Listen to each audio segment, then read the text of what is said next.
সুন্দর দেশ গড়তে শিশু কিশোরদের সহযোগিতা চাইলেন প্রধানমন্ত্রী তারেক রহমান।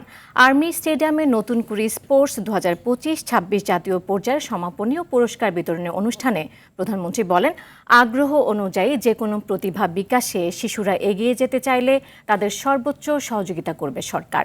নতুন করে স্পোর্টস থেকে উঠে আসা ক্ষুদে ক্রীড়াবিদরা দেশের মুখ উজ্জ্বল করে বিশ্বমঞ্চে প্রতিনিধিত্ব করবে বলেও প্রত্যাশা সরকার প্রধানের। শামীম চৌধুরীর রিপোর্টে দেখুন এই বিস্তারিত।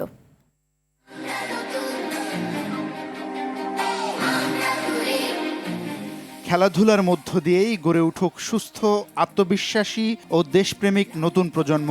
এই প্রত্যয় নিয়েই গত 2 মে সিলেট জেলা স্টেডিয়ামে উদ্বোধন হয় দেশের সবচেয়ে বড় তৃণমূল ভিত্তিক ক্রীড়া উদ্যোগ নতুন কুড়ি স্পোর্টস।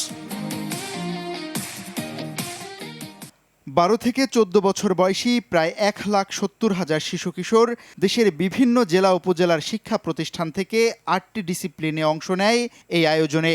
উপজেলা, জেলা ও আঞ্চলিক পর্যায়ে পেরিয়ে সেরাদের নিয়ে সোমবার রাজধানীর আর্মি স্টেডিয়ামে অনুষ্ঠিত হয় 2025-26 জাতীয় পর্যায়ের সমাপনী ও পুরস্কার বিতরণী অনুষ্ঠান।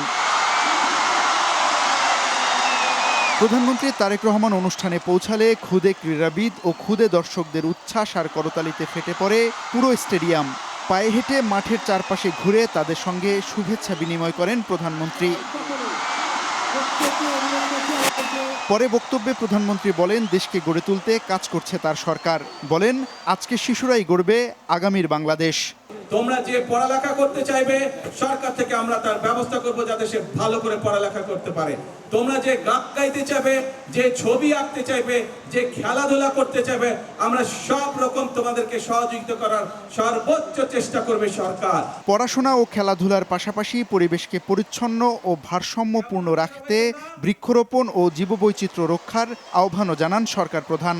এই যে প্রকৃতির আল্লাহ দেওয়া বিভিন্ন জীবজন্তু, পশু পাখি, এদের যত্ন নেওয়ার আমরা চেষ্টা করব। তোমার বাড়ির আশেপাশে হোক, তোমার স্কুলের আশেপাশে হোক, অথবা যেখানে তুমি সুবিধা মনে করো সেইখানে একটি করে প্রতি বছর গাছ লাগাতে হবে। এর আগে অনুষ্ঠানে ক্ষুদে ক্রীড়াবিদদের মনোমুগ্ধকর নৃত্য পরিবেশনা উপভোগ করেন প্রধানমন্ত্রী।